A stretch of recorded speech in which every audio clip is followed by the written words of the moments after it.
وحبيبنا وشفيعنا ومولانا محمد وعلى آله وصحبه أجمعين. أعوذ بالله من الشيطان الرجيم. بسم الله الرحمن الرحيم. فأما من طغى وآثر الحياة الدنيا فإن الجحيم هي المأوى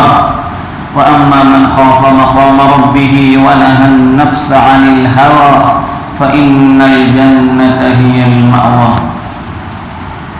صدق اللہ العظیم. بزرگان محترم، بھائیوں، دوستوں، اللہ کے نبی صلی اللہ علیہ وآلہ وسلم نے اپنی امت کی خاطر جو نصیحتیں فرمائی ہیں اور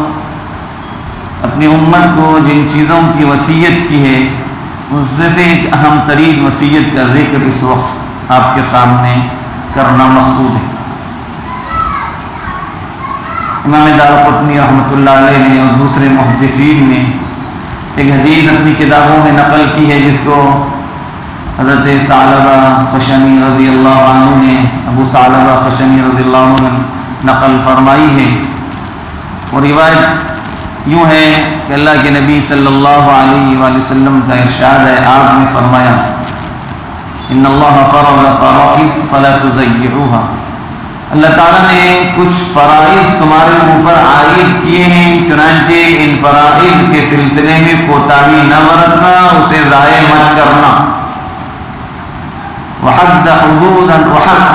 حدودا فلا تنتهكوها. اور کچھ حدود اللہ نے تمہاری خاطر متعین کی ہیں، لہذا ان حدود کو پار کرنے کی کوشش مت کرنا. اسی طرح سے فرمایا کہ وحرم اشیاء فلا تنتهكوها. کچھ چیزیں اللہ نے تمہارے اوپر حرام کی ہیں، ان حرام کردہ چیزوں کا ارتکاب مت کرنا. اور وسکت عن اشیاء رحمتا بکم من غیر نسیان. کچھ چیزیں اللہ تمہارے حق میں اور تمہارے لیے رحمت سمجھ کر کے اللہ تعالیٰ نے کن چیزوں سے خاموشی اختیار کی ہے، اور اللہ بھول نہیں ہے ان اشیاء کے تعلق سے، بلکہ اللہ نے خاموشی اختیار کی، لہذا ان کے متعلق تم سوال نہ کرنا. اللہ کے نبی صلی اللہ علیہ وسلم کی یہ جامع ترین حدیث، جس کے متعلق بعض علماء نے لکھا ہے کہ اگر کوئی شخص اس حدیث کے مطابق اپنی زندگی گزارنے کا قصد کر لے اور اس حدیث کو اپنی زندگی کا وہ اپنے لیے محور سمجھ لے کہ ہم اسی کے مطابق رہیں گے، پھر تو وہ شخص کامیاب و کامران. 4 چیزیں اس کے اندر بیان کی گئی ہیں جن 4 چیزوں کو سمجھنے کی ضرورت ہے. اس میں سے اللہ نے کچھ فرائض بندوں پر عائد کیے ہیں. اور فرض کیا چیز ہے ہر کوئی جانتا ہے. ایک مسلم معاشرے کے اندر رہنے والا وہ جانتا ہے اس پر کیا چیزیں فرض کی گئی. سب سے پہلے جو چیزیں ہمارے اوپر فرض کی گئی ہیں اسلام کے ارکان کے لحاظ سے، کلمہ لا الہ الا اللہ محمد رسول اللہ کے اقرار کے بعد وہ 4 چیزیں جس کو اسلام کی بنیادیں کہا جاتا ہے، نمازوں کی پابندی، رمضان کے روزوں کا رکھنا، زکوٰۃ کی ادائیگی اور حج، یہ 4 جو ہے ستون ہے اسلام کے، ان کی پابندی کرنا. اس کے علاوہ اللہ نے جو کچھ چیزیں فرض کی ہیں جس کے فرض ہونے کے متعلق ہمیں پورا علم ہے، ایک اسلامی اور مسلم معاشرے کے اندر رہنے کی وجہ سے، یا اس سے بھی آگے بڑھ کر ایک مسلمان گھرانے کے اندر پیدا ہونے کی وجہ سے اپنے والدین اور اپنے بڑوں سے ہم سنتے آ رہے ہیں کہ اللہ نے ہمارے لیے یہ چیزیں فرض کی. تو وہ چیزیں اس کے تعلق سے حکم دیا گیا کہ اس کے اندر کسی طرح کی کوتاہی کبھی نہیں ہونی چاہیے. اور اگر اس کے سلسلے میں انسان نے کوتاہی کی تو بڑا محروم شخص. بلکہ اللہ کے نبی صلی اللہ علیہ وسلم کی ایک حدیث بھی یہ ہے کہ تم فرائض کی پابندی کرو، حرام سے اجتناب کرو، تم لوگوں میں سب سے بڑے عبادت گزار بن جاؤ. تو دوسری چیز جو ہمیں بطور نصیحت یا وصیت کے اللہ کے نبی نے فرمائی کہ کچھ چیزیں بندوں پر اللہ نے حرام کی جس کا ارتکاب انسان کے لیے جائز نہیں. ان چیزوں کا اگر کسی نے حرام اشیاء کے تعلق سے بھی عموماً لوگوں کو واقفیت ہوتی ہے کہ اللہ نے کیا چیزیں حرام کی ہیں،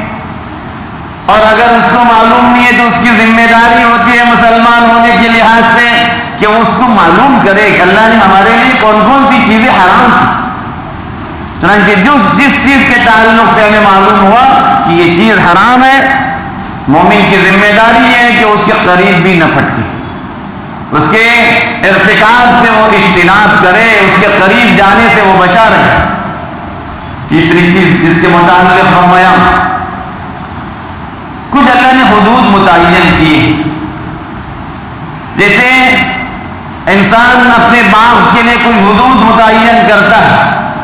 وہاں پر کوئی اندر نہ آئے، اسی طرح سے اسلام کے کچھ حدود متعین کیے ہیں، اس کے قریب مت جائیں۔ تو جو چیزیں انسان کو جس کے بابت شک ہو جائے، وہ چیزیں اس کے قریب بھی جانے سے منع فرمایا، کہ کہیں ایسا نہ ہو کہ آدمی اس کے قریب جا کر کے حرام کا ارتکاب نہ کر پائے۔ چوتھی چیز فرمایا، کچھ باتیں ایسی ہیں جس کے تعلق سے اللہ نے خاموشی اختیار کی ہے، بندوں پر رحمت کی وجہ سے، بندوں پر مہربانی کی وجہ سے۔ ایسا نہیں کہ اللہ کو معلوم نہیں تھا، نعوذ باللہ، بس بندوں کے سلسلے میں اللہ نے بطور شفقت و رحمت ان چیزوں کے سلسلے میں خاموشی اختیار کی ہے۔ اب بندے مومن کی ذمہ داری یہ ہے کہ وہ ان چیزوں کے متعلق سوال کرتے نہ رہیں۔ اس میں سب سے پہلے اللہ تبارک و تعالیٰ کے صفات کا معاملہ آتا ہے کہ تعالیٰ کی جو صفات ہیں، سننا، دیکھنا، بولنا، یہ تمام اشیاء ایسی ہیں جو اللہ کے لیے صفات ہیں، اور ان اشیاء کے تعلق سے نہ اللہ نے اپنی کتاب قرآن پاک کے اندر اس کی تفصیلات بیان کی، نہ نبی کریم صلی اللہ علیہ وآلہ وسلم نے اس کے متعلق اس کی تفصیلات سے بندوں کو آگاہ کیا، بلکہ وہ اشیاء ایسی تھی کہ اس کے تعلق سے بندے کا ایمان لانا ضروری ہے، یا انسانی زندگی کے اندر اس کو پیش آنے والی چیزوں کے تعلق سے اس کے حرام یا حلال ہونے کے متعلق شریعت کے اندر اس کا کوئی واضح حکم نہیں ملتا، تو اصل یہ ہے کہ وہ چیز حلال ہونی چاہیے، اس کو حرام نہیں ہونا چاہیے۔ اب اس کے متعلق آدمی غیر ضروری سوالات کرتا رہے، پوچھتا رہے، یہ اس کے حق میں بہتر نہیں۔ یہ ان اشیاء کو اگر آدمی نے پابندی کر لی، اس میں سب سے پہلے دیکھیے نماز کا فرض آتا ہے۔ جب آدمی فرائض میں اس پہلے فریضے کے اندر کوتاہی کرنے لگتا ہے تو دوسرے فرائض اس کے چھوٹنے لگتے ہیں، دوسرے فرائض کے اندر کوتاہی اور زیادہ ہونے لگتی ہے۔ تو جو درجہ ہے فرائض کا، اسی اعتبار سے ان فرائض کے سلسلے میں پابندی کی جائے گی، اس کے سلسلے میں کوتاہی نہیں برتی جائے گی۔ حرام اشیاء جو ہیں ان کے سلسلے میں آدمی کا اجتناب کرنا ضروری ہے۔ قرآن پاک میں اللہ تعالیٰ نے بندوں کو متنبع کرنے کے لیے فرمایا، فَأَمَّا مَنْ طَغَىٰ وَآثَرَ الْحَيَاةَ الدُّنْيَا، جس نے سرکشی اختیار کی، دنیاوی زندگی کو ترجیح دی، فَإِنَّ الْجَحِيمَ هِيَ الْمَأْوَىٰ، جہنم اس کا ٹھکانہ ہے۔ کیا ہے سرکشی؟ انسان اپنی خواہشات کا بندہ بن جائے، جبکہ انسان خواہشات کا بندہ نہیں، انسان اللہ کا بندہ ہے۔ اس کے سامنے جب اپنے رب کا حکم آتا ہے پھر اس کی خواہشات پر وہ عمل کرنے والا نہیں ہوتا۔ وہ بندہ جو شریعت کے انہی احکامات پر عمل کرتا ہے جو اس کی اپنی خواہشات اور اپنی جو ہے من کے مطابق ہوں، اور جو چیزیں اس کی خواہش اور اس کے من کے مطابق نہیں ہوتی اس پر وہ عمل نہیں کرتا، پھر تو وہ شریعت پر عمل نہیں کر رہا ہے بلکہ وہ اپنی خواہشات کا تابع بن گیا۔ جہاں شریعت کے حکم کے اندر اس کو منع کیا گیا لیکن اس کی خواہش نفس اس کو لے جا رہی اس منع کردہ چیز کے پاس، تو اسی کے متعلق فرمایا کہ افمن اتخذ الہہ ہواہ، کیا اس شخص کی طرح سے جس نے اپنی خواہشات کو اپنا معبود بنا لیا، وَأَضَلَّهُ اللَّهُ، اللہ نے اس کو گمراہ کر دیا۔ تو مومن ایسا نہیں ہوتا کہ وہ نفس میں جو آئے وہ کرے نہیں، بلکہ مومن کے متعلق فرمایا وَأَمَّا مَنْ خَافَ مَقَامَ رَبِّهِ وَنَهَى النَّفْسَ عَنِ الْهَوَىٰ فَإِنَّ الْجَنَّةَ هِيَ الْمَأْوَىٰ۔ جو بندہ اللہ کا خوف اختیار کرے، اللہ کے حضور حاضری کا ڈر اس کے دل میں ہو، اور وہ اپنی خواہشات کے پیچھے چلنے والا نہ ہو، وَنَهَى النَّفْسَ عَنِ الْهَوَىٰ، اپنے آپ کو خواہشات کی پیروی کرنے سے روکنے والا ہو، فَإِنَّ الْجَنَّةَ هِيَ الْمَأْوَىٰ، جنت اس آدمی کا ٹھکانہ بنے گا، جنت اس آدمی کا مقام بنے گا۔ تو جو خواہشات کے پیچھے بھاگتا ہے یا خواہشات کے تابع شریعت کو بنانا چاہتا ہے، خوب اچھی طرح سمجھیے، خواہشات کے مطابق شریعت کو بنانا چاہتا ہے، یہ نہیں بلکہ اپنی خواہشات کو شریعت کے تابع بنانا، ہمارا نفس شریعت کے تابع ہو، اللہ کے حکموں کے تابع ہو، وہ ہے بندہ۔ چنانچہ اس کو بڑی قربانیاں دینی پڑے گی، فرائض پر عمل کرنے کے لیے اس کو کچھ قربانی دینی پڑے گی، نفس کے خلاف کرنا پڑے گا، حرام کاموں سے بچنے کے لیے نفس کے خلاف کرنا پڑے گا، ناجائز طریقے سے آنے والی دولت اس سے بچنا پڑے گا، جی میں آ رہا ہے یہ کچھ کر لیا جائے، لیکن اللہ کی شریعت کے اندر اس کو منع کیا گیا، اللہ کی شریعت کے اندر اس کے لیے اس کام کے لیے کوئی جگہ نہیں،